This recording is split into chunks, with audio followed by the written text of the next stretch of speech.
Hello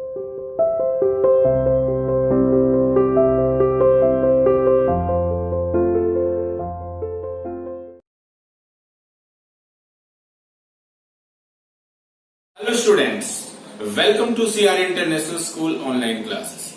Dear students, as you know that most of the contents of the syllabus we have revised in the class, but few parts still remain that we have to revise online. Let us start this.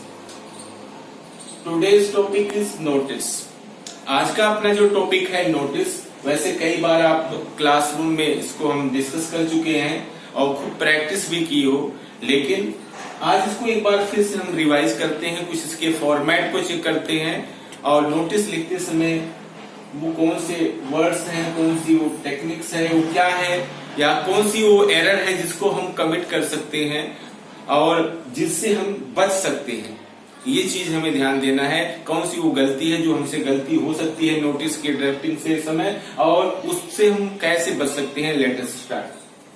बेटा notice जैसे आप जानते हो एक सूचना होती है किसी भी चीज के बारे में, स्कूल है, कंपनी है, व्हाटएवर जो भी है इंफॉर्मेशन आप रिटर्न में देते हो और पब्लिक प्लेस पर उसको दर्शाते हो, ठीक है। और ये तरीके की सूचना है और इसमें हमें जो गाइडलाइन मिलती है, स्पेशली जो बोर्ड की क्लासेस हैं उनमें ये बताया जाता है कि डोंट एक्सीड 50 वर्ड्स। कहने का मतलब 50 वर्ड से ज्यादा नहीं होना चाहिए। हमें मैक्सिमम के लिए बताया गया है कि 50 वर्ड से ज्यादा ना हो, कम हो जाएगा चलेगा लेकिन 50 वर्ड से ज्यादा ना हो। मतलब विद इन 50 वर्ड्स हमें अपने मैसेज को कंप्लीट कर लेना है, नोटिस को अपनी जो इन्फॉर्मेशन देनी है वो कंप्लीट हो जानी चाहिए, ठीक है। सबसे पहले आप देखते हैं नोटिस का ये फॉर्मेट, मैंने कुछ लिखा नहीं है इसमें, क्या लिखना अभी मैं आपको बताऊंगा, लेकिन एक चीज क्लियर है, यह सामान्य पैराग्राफ या कोई उससे हट करके ये चीज है, ये देख करके ही पता लग गया कि इसको एक बॉक्स में रखा गया है और बॉक्स में भी कुछ अलग अलग छोटे छोटे बने हुए हैं। ये जो बने हुए हैं इसका मतलब इंडिविजुअल वर्ड को इंडिविजुअल प्लेस पर हमें देना है, ठीक है। तो चलिए स्टार्ट करते हैं। आपको पता है कि हमें किन चीजों का ध्यान रखना है नोटिस के टाइम पर। वैसे जब पीडीएफ भी भेजा गया था, पहले का वीडियो आपने जो देखा होगा इन सभी चीज को लेकर के कि नोटिस किस चीज के बारे में है, ठीक है, उसमें डेट क्या मेंशन है, वेन्यू क्या दिया गया है, लास्ट डेट क्या है, ठीक है, और चीफ गेस्ट कौन है। नोटिस में कुछ ऐसी चीजें होती हैं जो कॉमन होती हैं और हमें उन चीजों की तरफ ध्यान देना है। ऐसा ना हो कि नोटिस पढ़ने के बाद फिर हम पूछते रहे कि नोटिस किस चीज के बारे में है।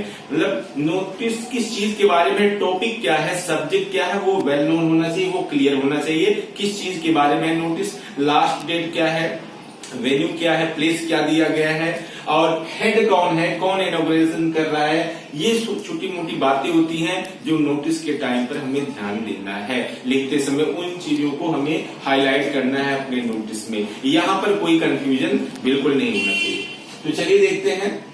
सबसे पहले आप देख रहे हैं सबसे टॉप पर हम क्या लिखते हैं, सबसे ऊपर नेम ऑफ द इंस्टीट्यूट या नेम ऑफ द ऑर्गेनाइजेशन, ठीक है। चाहे हम कंपनी में काम कर रहे हैं या स्कूल में काम कर रहे हैं या कहीं पर भी काम कर रहे हैं, तो हो सकता है ऐसा मौका मिले कि आप हेड हो और आपको किसी को जो है उनको इंटीमेट करना है, इन्फॉर्म करना है, उनको बताना है कि आगे क्या प्रोसेस है, हमें क्या करना है। हो सकता है आप इस जगह हो सकते हो, आपको नोटिस निकालना पड़े, तो इसलिए सबसे टॉप पर जो है हम उस संस्था का नाम लिखते हैं और उस कंपनी का नाम लिखते हैं। जरूरी यहाँ पर मैंने बता दिया नेम ऑफ द इंस्टीट्यूट, यहाँ पर इंस्टीट्यूट का नाम हो, वो कोई कंपनी हो सकती है, ठीक है, कोई स्कूल हो सकता है, कोई फर्म हो सकता है, व्हाटएवर में भी। तो सबसे टॉप में हम लिखते हैं नेम ऑफ द इंस्टीट्यूट या नेम ऑफ द ऑर्गेनाइजेशन। जैसे स्कूल का है तो हम अपने स्कूल का लिख सकते हैं यहाँ CRI स्कूल, कैपिटल में बोल्ड में हम यहाँ लिख सकते हैं CR इंटरनेशनल स्कूल, ठीक है। सबसे टॉप में हम लिखते हैं। इसके बाद फिर क्या है, नोटिस वर्ड अपना कैपिटल में आता है। देखो नोटिस वर्ड हम यहाँ पर लिखेंगे। एक चीज है यहाँ पर आपको बिल्कुल कंफ्यूजन नहीं होना चाहिए। जो मैंने ये बॉक्स बना रखा है, आपको छोटा सा ये बॉक्स नहीं बनाना है। मैंने जैसे मान लीजिए अपने स्कूल का नाम लिखना है, यहाँ मैंने लिख दिया CRI स्कूल, ठीक है। तो ये चीज देखो, अब ये चीज जो मैंने बताया एक लेंथ में कि यहां से यहां तक कवर करना है, इसको बॉक्स में नहीं रखना है कि आप देखो कि भाई यहां पर बॉक्स बनाया गया, हमें बॉक्स में लिखना है, यहां पर आपको बॉक्स में नहीं लिखना है। आपको मैंने एक प्रॉपर डिस्टेंस और प्रॉपर लेंथ दर्शाने के लिए मैंने यहां बना रखा है, आपको बॉक्स में नहीं लिखना है, ठीक है। तो यहां क्या हो गया, ऊपर संस्था का नाम हो गया, अब नीचे नोटिस वर्ड हो गया। अब यहां पर हम हेडिंग लिख देंगे। अब हेडिंग क्या है, यहां पर हम हेडिंग मेंशन कर देंगे। मान लीजिए कोई कंपटीशन है, ठीक है, कोई डिबेट है, मान लीजिए आपके नोटिस जिस चीज की लिखने जा रहे हो, ठीक है, उस चीज के बारे में है। मान लो नोटिस लिख रहे हो आप स्कूल में कोई चीज एनुअल फंक्शन है, सेलिब्रेशन है, तो उसके लिए लिख रहे हो, तो यहाँ पर आप लिख सकते हो एनुअल डे, ठीक है। तो या इंडिपेंडेंस डे सेलिब्रेशन के ऊपर है, तो यहाँ पर ये चीज आप मेंशन कर सकते हो। यहाँ पर कहने का मतलब क्या है, ये हेडिंग आपका आएगा। यहाँ पर क्या मेंशन होगा, ये आपका हेडिंग मेंशन होगा। देखो हमने ये चीज एरो से मार्क कर रखा है, ठीक है। अब इसके बाद यहाँ पर साइड में मैंने मेंशन कर रखा है डेट। डेट क्या होगी, जिस डेट में आप नोटिस ड्राफ्ट कर रहे हो, ये चीज ध्यान देना, ये बहुत ही इंपॉर्टेंट होता है। आज की डेट में मान लो आप नोटिस लिख रहे हो, तो यहाँ आप डेट मेंशन करोगे। ध्यान देना, डेट मेंशन करते समय हमें DATE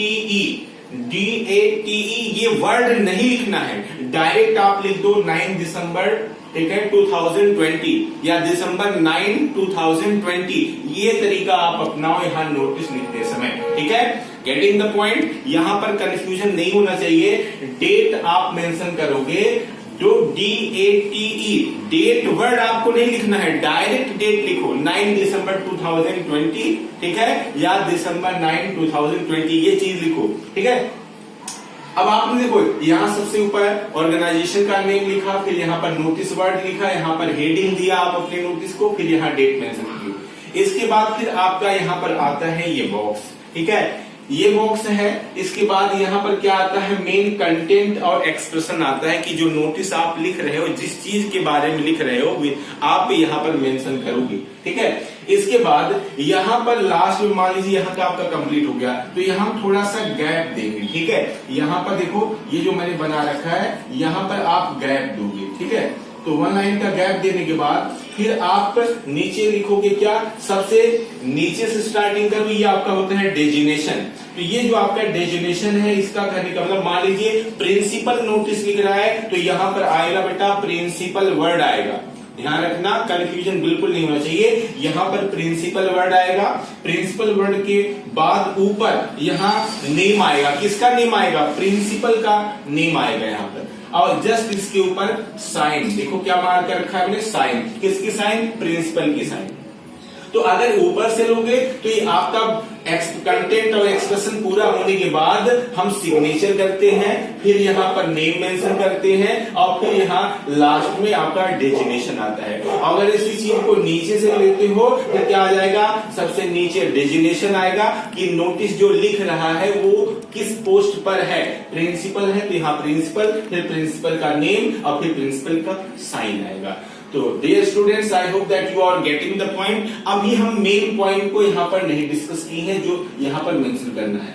तो यहाँ पर देख रहे हो कि नोटिस कोई टेक्निकल पॉइंट नहीं है। इन चीजों को लिखने के बाद लास्ट में हम पूरे कंटेंट को एक बॉक्स में बंद कर देते हैं, देख लो, ठीक है। लास्ट में हमने क्या किया है, पूरे कंटेंट को एक बॉक्स में बंद कर रखा है। तो अब हम यहाँ बात करते हैं जो स्टार्टिंग करते हैं। यहां देखते हैं जहां पर हमने लिख रखा है कंटेंट एंड एक्सप्रेशन।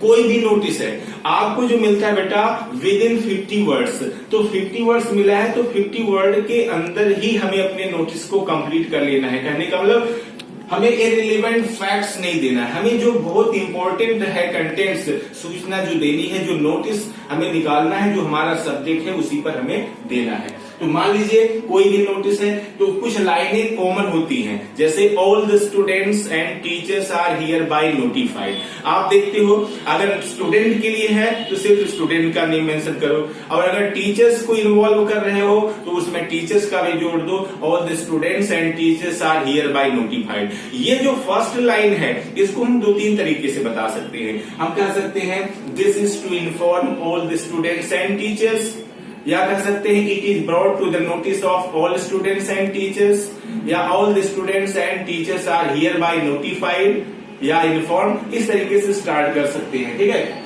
तो यहाँ पर आपका होता है। अब हमें मेंशन करना होगा, यहाँ पर हम कंप्लीट नोटिफिकेशन देंगे।